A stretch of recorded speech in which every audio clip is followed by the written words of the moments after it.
자, 이것을 전제하고 이제 이 불확실성과 복잡성에 맞서는 유연한 조직 문화는 어떤 모습이어야 할까? 제가 핵심적으로 두 가지 개념을 한번 말씀드려 보겠습니다. 여러분 현실에 바로 다이렉트로 적용되는 것은 아니겠지만 여기 이 개념들을 조금 더 응용하셔서 주어진 맥락 안에서 실천적인 대안을 찾아보신다면 앞으로 조직 문화를 어떻게 바꿔가야 되는지에 대한 아이디어를 얻어내실 수 있을 거라고 생각합니다. 자, 첫 번째 키워드는 컨텍스트라고 하는 단어입니다. 네, 잘 기억해 두시고요. 또 하나는 혁신의 놀이터라고 하는 개념입니다. 자, 컨텍스트라는 것은 무엇을 의미하느냐? 화면에 보시면 자주 보신 그림이 하나 있습니다. 이 화면은 오른쪽을 향해서 보면 토끼의 모습이 보이고요. 왼쪽을 향해서 보면 오리의 모습이 보이는 그림입니다. 이것을 비트겐슈타인의 토끼 혹은 오리라고 불리는 그림인데요. 많이 보셨을 겁니다. 자, 이런 상상을 한번 해보시죠. 어떤 사람이 어느 섬마을에 태어났습니다. 근데 이 섬은 외부와 완전히 단절된 고립된 섬이었습니다. 이 사람은 평생 이 섬에서 자랐는데 그 섬에는 토끼만 살고 있었고요. 오리는 존재하지 않았습니다. 이 사람은 평생 토끼를 보았고 토끼에 관한 이야기를 들었으며 토끼에 대해서 많은 것을 알고 있습니다. 하지만 오리의 존재 자체는 모르고 있었습니다. 자, 그런데 저쪽 건너편에 또 다른 섬이 하나 있었는데요. 그 섬에는 반대로 오리만 평생 보고 살아온 사람이 있었던 겁니다. 그 사람은 토끼의 존재를 모릅니다. 자, 이제 두 사람이 만나서 이 그림을 보고 있다고 한번 생각해 보십시오. 두 사람이 이 그림에 관해서 과연 합의를 볼 수 있겠는가? 그들은 이게 토끼냐 오리냐를 끝도 없는 논쟁을 벌이면서 결론을 내지 못하게 될 겁니다. 이들이 만약 이 그림에 대해서 뭔가 합의를 보려면 상대의 맥락을 이해하지 않고는 합의를 볼 수 없는 거죠. 다시 말하면 저 사람이 평생 토끼만 보며 살아왔구나. 그래서 저걸 토끼라고 주장하는구나. 이 맥락을 이해하지 않으면 이 사람과 대화가 불가능합니다. 반대로 저 사람이 평생 오리만 보며 살아왔구나. 저 사람이 오리라고 주장하는 이유가 거기에 있구나 라고 하는 맥락을 이해하지 못하면 합의를 볼 수 없는 거죠. 저는 이 문제가 우리 조직 안에도 이미 상당 부분 만연해 있다고 생각합니다. 실제 세대의 문제 또는 가치관의 문제, 여러 일하는 방식과 스타일의 문제, 또 어떤 사건을 해석하는 데 있어서 다양한 토끼, 오리로서의 관점을 가진 사람들이 한 공간에 모여 있다는 거죠. 근데 만약 우리가 서로 맥락을 공유하지 못한다면 끝없는 논쟁을 하면서 어떤 대안도 만들어내지 못할 거라는 거예요. 그렇기 때문에 조직을 정말로 효과적으로 만들기 위해서의 첫 번째 조건은 맥락을 만들어내는 일입니다. 맥락은 영어로 컨텍스트라고 합니다. 이 단어는 자세히 보시면 텍스트라고 하는 단어가 합쳐져 있다, 텍스트가 겹쳐져 있다라는 뜻이 됩니다. 그러니까 다시 말하면 각자가 가지고 있는 삶의 대본들이 교차되어서 겹쳐 있다는 것을 뜻하는 것이죠. 만약 컨텍스트가 만들어졌다는 것은 공동의 대본과 공동의 맥락을 가졌다는 겁니다. 공동의 대본과 공동의 목적을 공유하고 있다면 그걸 우리가 공동체라고 부르는 것이죠. 진정으로 강력한 조직 문화를 가지고 있는 회사들은 바로 이렇게 공통의 맥락, 공동의 목적을 공유하고 있는 공동체라고 할 수 있습니다. 이것이 공동체가 되려면 매 순간 상황에다가 함께 공유하고 있는 목적과 의도가 투영되어 있어야 한다는 겁니다. 만약 목적과 의도가 가려져 있다면 상황이라고 하는 변수를 다루는 일은 거의 불가능합니다. 우리는 상황에 반응할 것이 아니라 상황에 우리가 하려고 하는 그 일에 숨겨진 목적과 의도를 투영시켜서 이걸 오픈함으로써 이게 공유되어 있을 때 컨텍스트가 만들어진다. 이렇게 볼 수 있다는 거죠. 자, 그러면 이 컨텍스트를 만들고 공유하려면 두 가지 조건이 필요합니다. 첫 번째, 리더들은 이 조직 안에 컨텍스트에 해당하는 이 텍스트죠. 컨텐츠가 무엇인가를 선명히 해야 됩니다. 다시 말하면 이것이 얼마나 매력적인지, 얼마나 선명성을 가졌는지, 얼마나 정당하고 바른 것인지, 또 이 컨텍스트와 관련한 풍부한 스토리를 가지고 있는지가 굉장히 중요하죠. 만약 이게 전혀 매력적이지 않다면 조직 구성원은 말할 것도 없고 우리를 둘러싸고 있는 이해관계자들을 설득할 수도 없고 공감을 얻어낼 수도 없을 겁니다. 또 이것이 사사롭거나 한쪽에 편향된 논리라면 역시 마찬가지로 다른 사람의 공감을 얻어내기는 불가능할 겁니다. 그러니까 우리가 가지고 있는 조직의 공동의 목적들이 타당하고 매력적이도록 만들어야 하는 일이 굉장히 중요하다는 거죠. 실제로 이런 작업을 해온 회사들도 많이 있었을 겁니다. 근데 중요한 것은 이런 작업을 했다고 해서 끝나는 것이 아니라 이것이 살아 꿈틀거리도록 만들어야 되는데, 그러려면 두 번째로는 이 컨텍스트가 소통되고 있어야 한다는 거죠. 커뮤니케이션이 매우 중요해집니다. 커뮤니케이션이 효과적이려면 이 커뮤니케이션은 매번 진솔하고 담백하게 이루어져야 하고요. 또 하나 지속적으로 이루어져야 할 것입니다. 한두 번 말했다고 해서 이걸 알아듣는 사람은 없죠. 또 가능하면 독창적인 방식으로 계속 유연한 커뮤니케이션들이 지속되고 있어야 한다는 거죠. 그래서 이걸 좀 구조적으로 제가 한번 설명드려보면 이럴 수 있습니다. 조직의 리더 또는 조직은 그 조직이 만들어지는 순간부터 고유한 이념과 또 미션을 가지고 있습니다. 그래서 이 미션에 최대한 구성원들의 헌신을 이끌어서 조직의 목적을 달성하려고 하는 대본을 갖고 있죠. 이게 조직의 대본이라고 볼 수 있습니다. 그런데 조직에 참여하고 있는 구성원들이 언제나 여기에 100% 동의하고 있는 건 아닙니다. 구성원들도 자신의 미션과 비전에 따라서 이 조직에 참여한 거죠. 구성원들은 최대한 이 조직 안에서 성장 체험을 해가고 만족을 누려가면서 자기 꿈을 이루고 싶어 합니다. 이게 예전에는 같은 기울기를 가졌다면 사실은 공통의 맥락을 가진 거겠지만, 요즘은 새로운 가치관과 개성을 가지고 있는 사람들이 많기 때문에 사실은 이것들이 끝도 없이 불일치를 보이고 있다는 거죠. 그래서 이것이 두 가지가 만나고 있는 접점에 우리가 주목해 볼 필요가 있습니다. 이 접점이 바로 컨텍스트가 만들어지는 시작점인 거죠. 이 접점이 커지려면 어떤 노력이 필요한가? 첫 번째, 조직의 리더들은 지금 우리가 가지고 있는 이 텍스트, 우리들의 미션, 비전 또는 밸류들이 얼만큼 매력적인가를 끊임없이 고민해야 되고요. 이것이 사람들과 공감을 일으켜낼 수 있는가를 계속 고민하시면서 업데이트를 하셔야 되는 거죠. 좀 더 예리하고 매력적으로 만들어야 합니다. 그리고 두 번째는 이런 스토리가 구성원들의 마음속에 전달하려면 구성원들이 어떤 스토리를 가지고 있는지를 깊이 이해하고 경청할 필요가 있습니다. 구성원들이 어떤 꿈과 희망을 가지고 또 어떤 난관 속에서 자기 삶을 살아가는지 그 스토리를 이해하지 못하면 우리 조직이 갖고 있는 스토리를 거기에 얽어낸다는 것이 불가능한 거죠. 그래서 어떤 면에서 보면 조직은 선의의 경쟁을 하고 있는 것이다 라고도 말할 수 있습니다. 그러니까 누구의 텍스트가 더 매력적인가에 따라서 사실은 어떤 사람은 조직에 계속 잔류하게 되고 어떤 사람은 조직을 떠나게 되죠. 리더가 갖고 있는 스토리가 매력적이고 정당할수록 구성원들은 리더의 스토리에 의존할 가능성이 큽니다. 그리고 이 조직과 함께 운명을 같이 하려고 하는 태도를 보이게 되죠. 하지만 리더의 스토리가 개인적인 스토리거나 전혀 매력을 갖고 있지 않다면 구성원들은 자기의 스토리를 구현하려는 꿈을 갖기 때문에 결국 어느 순간 이 조직을 금방 이탈하는 일이 벌어지는 거죠. 이 선의의 경쟁에서 누가 이기느냐가 사실은 조직의 컨텍스트를 얼만큼 의미 있게 뿌리내리느냐와 관계되어 있다라고 볼 수 있을 것 같습니다.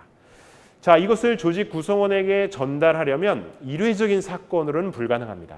설령 리더가 오랜 시간을 구성원에게 이야기했다 하더라도 구성원을 이것을 실제 자기 것으로 내재화하는 건 굉장히 미미합니다. 따라서 리더는 구성원들과 이것을 소통할 때는 구성원들의 가슴을 울릴 수 있는 좋은 사례, 은유, 비유가 있어야 되고요. 또 조직 내 동원할 수 있는 모든 다양한 채널을 동원해야 합니다. 또 조금은 지나치다 싶을 정도로 커뮤니케이션이 반복되어야만 구성원들이 그제서야 그것을 알아들을 가능성이 큽니다. 그리고 어떤 메시지가 사람들의 마음속에 들어간다는 것은 말이 아니라 그 사람의 행동을 보고 메시지를 수용하게 됩니다. 그러니까 무엇보다 중요한 건 리더의 말이 아니라 리더의 행동으로 그것을 보여주는 일이 굉장히 중요하겠죠. 또 역시 더 중요한 건 쌍방향의 소통을 하는 것입니다. 일방적인 소통은 사람들의 마음속에 강제적으로 주입하는 거니까 실제 사람들은 거부감을 드러낼 수 있습니다. 반론도 제기하기도 하고 논쟁을 이끌어내기도 하고 그 토의하는 과정 속에서 사람들은 그것을 자기 것으로 내재화할 가능성이 큽니다. 또 하나 이 컨텍스트를 만들기 위해서 리더가 노력해야 될 중요한 포인트가 있습니다.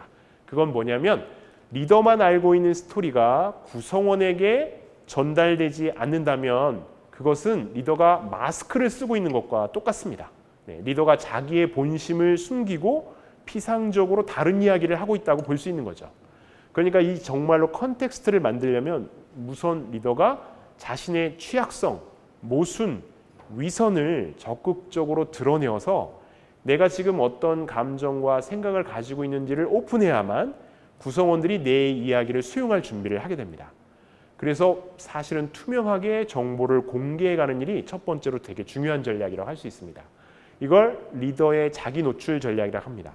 이건 리더만이 해당되는 건 아니겠죠. 모든 구성원도 마찬가지입니다. 대화의 과정 안에서 진솔하게 자신의 속마음과 감정을 용기 있게 드러나는 일을 해줄 필요가 있다는 거죠. 그래야 컨텍스트가 만들어집니다. 또 하나는 내가 모르고 있는 텍스트를 구성원들이 알고 있을 가능성도 큽니다. 이걸 블라인드 스팟이라고 부릅니다. 맹점이라고 부르는 거죠. 실제로 권위적인 리더들에게는 이런 블라인드 스팟이 굉장히 크게 나타납니다. 주변의 사람들은 아무도 리더에게 이 점을 지적하지 못하게 되죠. 그러다 보면 이 맹점 영역이 더욱 커져서 리더는 굉장히 독재적이고 독선적인 행동을 할 가능성이 커집니다. 그래서 조직의 리더, 물론 구성원도 마찬가지입니다. 사람들은 자신의 맹점을 줄이기 위해서는 기꺼이 겸허하게 다른 사람의 이야기를 경청하고 수용하는 노력을 보여야 합니다. 이건 뭐 말처럼 쉬운 일은 아닙니다. 생각보다 매우 도전적인 일이죠. 어떤 사람도 자기를 객관화해서 보기는 어렵기 때문입니다. 그렇기 때문에 리더는 자기 안에 있을지 모를 위선을 인정해가면서 겸허하게 타인의 이야기를 수용하고 그것을 바탕으로 커뮤니케이션을 하는 노력을 보여줄 필요가 있습니다. 특히 이 경청의 과정은 그 구성원의 텍스트, 그 구성원의 스토리를 읽어내는 과정이기 때문에 내 스토리를 어떻게 거기에 얽어내는가 중요한 단서를 발견할 수 있습니다. 그러므로 적극적인 경청이 필요하죠. 만약 자기를 노출할 수 없거나 타인의 이야기를 주의 깊게 들을 수 없다면 리더는 스스로 미스테리가 되고 맙니다. 완전히 고립될 가능성이 크죠. 무엇을 해야 하는지 판단하기 어렵고 방향성을 찾아내기 어렵게 됩니다. 적극적으로 자신의 감정을 담백하게 드러내는 연습, 또 기꺼이 타인의 이야기를 수용해내는 관대한 태도를 보여야만 컨텍스트가 만들어질 수 있다는 거죠. 이 컨텍스트를 구체화하려면 조직 안의 이 제도적인 문제들을 함께 고민해 볼 필요가 있습니다. 이것은 마치 집을 짓는 과정과 굉장히 유사합니다. 우리 집을 지을 때는 사실 토대를 탄탄히 만들어야 되지만 조직이라고 하는 집을 지을 때는 토대가 아니라 사실은 지붕을 탄탄히 만들어야 합니다. 그 지붕이라는 건 우리 조직의 목적, 가치, 비전이라고 할 수 있죠. 이것이 사실은 조직의 컨텍스트에 해당하는 겁니다. 이 컨텍스트가 잘 만들어졌다면 이것을 구현할 수 있는 1차적인 과업이 창안돼 있어야 합니다. 이걸 우리가 코어 타스크라고 부르죠. 사실 우리는 이 일을 하기 때문에 조직의 목적, 가치, 비전을 구현할 수 있는 겁니다. 우리가 하고 있는 과업이 우리들의 컨텍스트와 잘 정렬되어 있는가를 한번 점검해 볼 필요가 있습니다. 컨텍스트는 잘 만들어졌는데 우리가 눈앞에 닥쳐 있는 다른 일을 하느라고 허겁지겁하고 있다면 구성원들은 조직의 텍스트를 자기 마음속에 집어넣기가 어렵습니다. 말은 좋지만 현실은 그렇지 않구나 하면서 냉소가 생겨날 가능성이 큰 거죠. 그러니까 코어 타스크들이 항상 높은 우선순위에 정렬돼 있고 여기에 사람들이 일정하게 시간과 에너지를 쓰고 있어야 합니다. 자, 두 번째로는 그런 코어 타스크가 만들어졌다면 그 타스크를 통해서 성장 체험을 하는 프로젝트들이 여러 가지가 일어날 수 있어야 되겠죠. 사람들은 이 프로젝트를 하는 동안 자신이 이 컨텍스트, 자기의 비전이 구현된다는 체험을 하게 되고요. 그 과정 안에서 자신의 역량이 축적되는 경험을 할 수 있습니다. 또 조직의 리더들은 이런 프로젝트들이 어떻게 성장 체험과 관련되어 있는지를 의미 있게 피드백을 해주는 것이 굉장히 중요하죠. 그렇지 않다면 지금 하고 있는 일이 허드렛 일이 되거나 고역처럼 체험할 가능성이 크다는 겁니다. 저는 이 중요한 프로젝트, 이런 의미 있는 프로젝트를 많이 만들어서 실험을 시작하는 일이 지금 새로운 문화를 만들어가는 결정적인 행동이 될 것이다 라고 생각합니다. 그리고 이것을 뒷받침하는 토대가 되는 것들이 뭐냐면 조직 안의 제도, 룰, 리추얼들을 잘 정착하는 거라고 할 수 있습니다. 혹시 우리가 갖고 있는 여러 제도, 사람을 평가하거나 보상하거나 하는 제도들이 이런 컨텍스트와 얼라인이 잘 돼 있지 않다면 사람들에게 미스매치 행동을 만들어낼 겁니다. 거기에 부합하는 제도들이 있어야 되는 거죠. 팀워크를 중시 여긴다면 팀워크를 보이는 구성원들에게 인정과 칭찬이 돌아가는 제도가 있어야 합니다. 또 제도와 함께 좋은 룰이 만들어지면 그 룰이 컨텍스트를 강화합니다. 또 어떤 룰들은 그게 관습화되면 리추얼로도 바뀌어갈 수 있죠. 리추얼은 사람의 행동을 자연스럽게 강화시키는 역할을 합니다. 왜 우리는 크리스마스가 되면 사람들은 다 비슷한 기분과 비슷한 행동들을 하게 될까요? 그건 인류가 만들어 놓은 리추얼이죠. 크리스마스라고 하는 걸 상기하면서 불행한 이웃도 돌아보고 또 연말을 정리하는 경험을 만들어낸 거죠.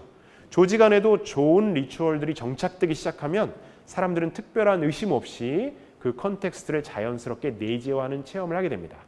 그래서 조직 안에 지금 어떤 제도, 어떤 룰, 리추얼들이 우리 컨텍스트와 잘 부합하고 있는지를 찾아보고요.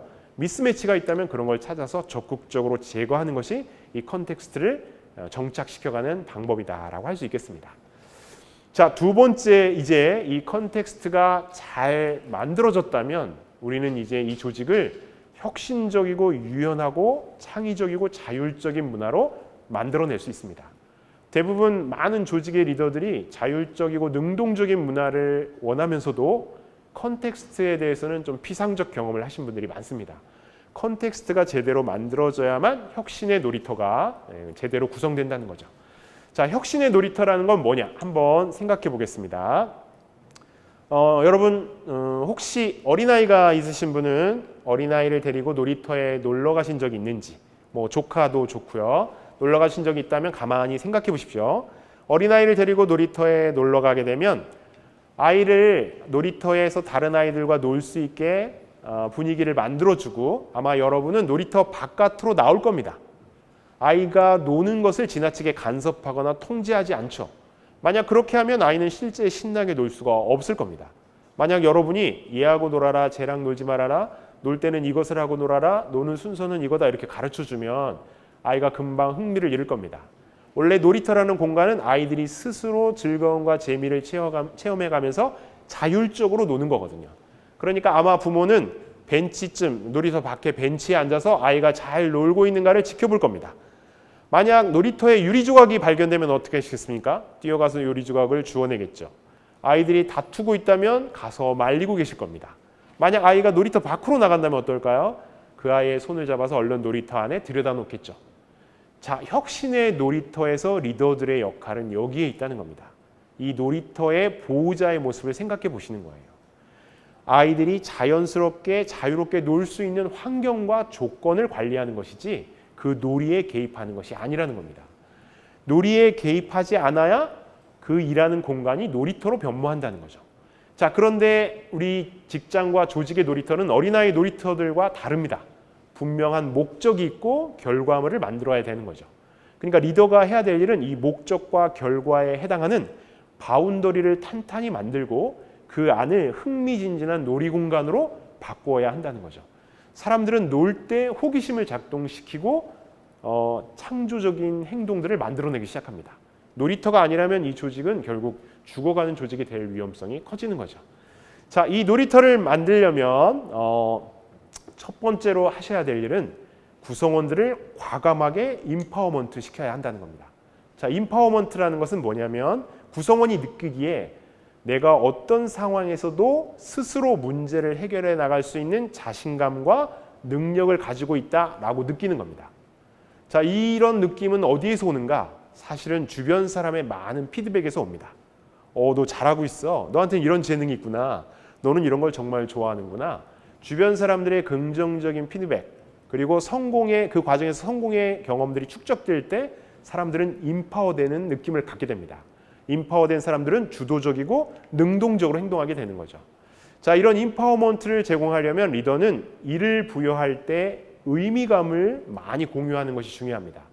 그러니까 how to에 관한 이야기가 아니라 why와 what에 관한 이야기를 주로 나누어서 의미감을 충분히 살려낼 필요가 있습니다. 의미감이 만들어지면 구성원에게 전폭적인 권한을 줄 수 있습니다. 그리고 충분한 자율권, 재량권을 줘야 합니다. 저는 오늘날 리더들의 진짜 도전은 여기에 있다고 생각합니다. 구성원에게 과감하게 권한을 주는 겁니다. 권한을 내려주지 못하는 리더들은 자기 자신에 대한 불안감이 너무 높기 때문입니다. 구성원들은 충분히 그럴 수 있는 재능과 능력을 가지고 있습니다. 또 그런 체험을 해야만 역량 있는 활동가로, 역량 있는 구성원으로 성장해 갈 수 있습니다.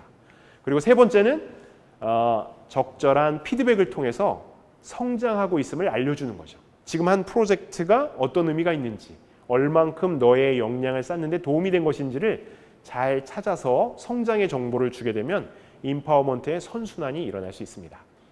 자, 두 번째 또 하나 혁신의 놀이터가 되기 위해서 고려해야 될 중요한 요소는요, 심리적 안전감을 제공하는 겁니다.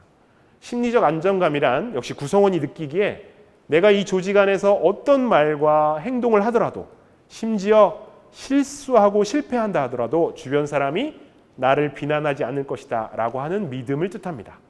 자, 이런 안정감을 느끼고 있는 사람들이 자유롭게 의견을 개진하게 되고 좀 낯설고 생소한 일에도 도전적인 행동을 하게 됩니다. 근데 만약 내가 일하고 있는 공간이 누군가가 나를 감시하고 점검하고 체크하고 있다, 이런 느낌을 갖는다면 어떤 사람도 자율적이고 책임감 있는 행동을 하기는 어려울 겁니다. 특히 실수나 실패에 대해서 비난과 공격적인 언행들이 주변에 많다면 누구도 모험적이거나 도전적인 새로운 일은 하지 않을 것입니다. 그러니까 이 놀이터의 진짜 핵심은 안전한 공간이죠. 아이가 놀이터에서 진짜 재미나게 노는 이유는 저 옆에 엄마, 부모가 있다는 걸 알고 있기 때문입니다. 자기가 넘어지거나 다치거나 어려운 일이 생기면 저 부모가 내 곁에 있을 거라는 믿음을 주는 거죠. 그러니까 오늘날 이런 유연한 조직 문화를 만들어내는 데 있어서 리더의 모습은 전통적으로 보면 아빠 같은 모습이었다면 지금은 엄마와 같은 모습이 더 중요하다는 거죠. 자, 근데 이 심리적 안정감을 주려면 고려해야 될 요소가 하나 있습니다. 그 하나는 심리적 안정감과 함께 과업에 대한 책무감을 동시에 주고 있어야 한다는 거죠. 그림에서 보시는 것처럼 심리적 안정감만 높고 과업에 대한 책무성이 떨어져 있다면 사람들은 그 과업을 매우 태만하게 할 가능성이 큽니다. 또는 기회주의적인 행동을 할 가능성이 크겠죠.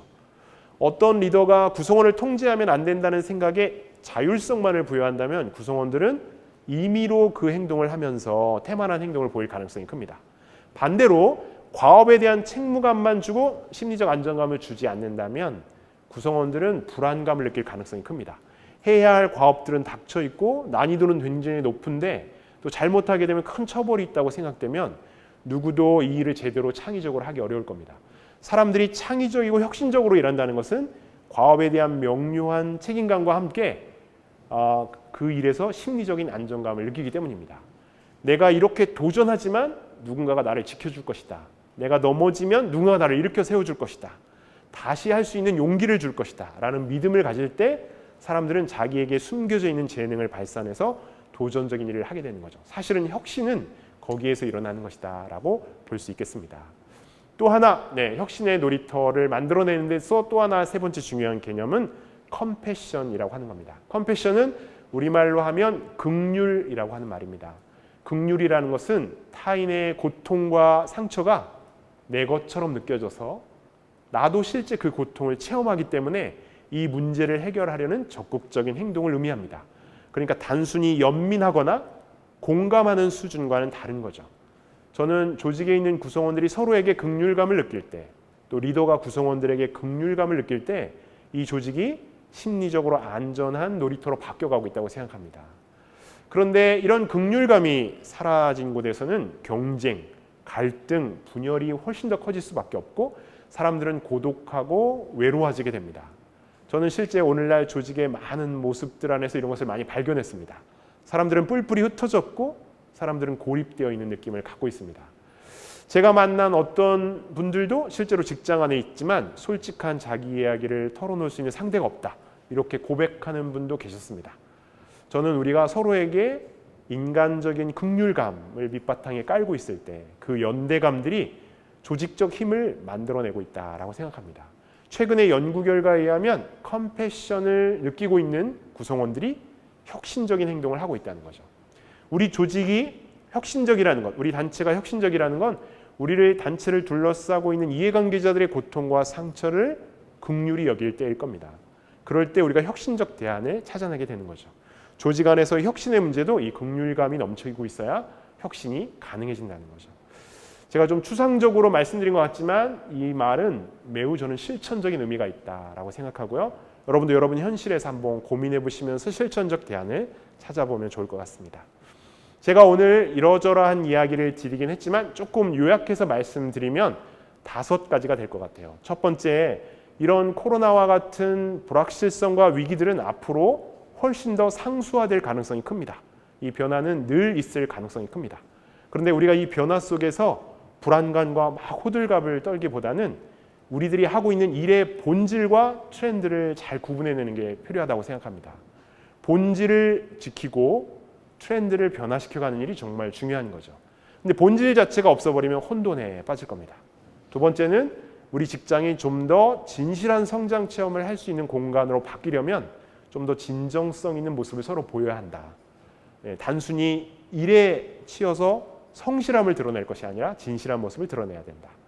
그리고 각자는 조직 안에 매력적인 스토리를 가져야 된다. 특히 조직의 리더들은 조직을 이끌고 가는 미션, 비전, 밸류가 좀 더 선명하고 예리하도록 업데이트를 하고 이걸 구성원의 마음속에 심기 위한 노력을 할 필요가 있다. 그래야 공동의 맥락이 만들어진다. 그리고 공동의 맥락이 만들어지면 우리 직장을 혁신적인 놀이공간으로 만들어낼 수 있다. 거기에는 임파워먼트, 그리고 심리적 안정감, 컴패션이라고 하는 것이 중요한 행동이다. 이렇게 말씀드릴 수 있을 것 같습니다. 고맙습니다. 여기서 마치겠습니다.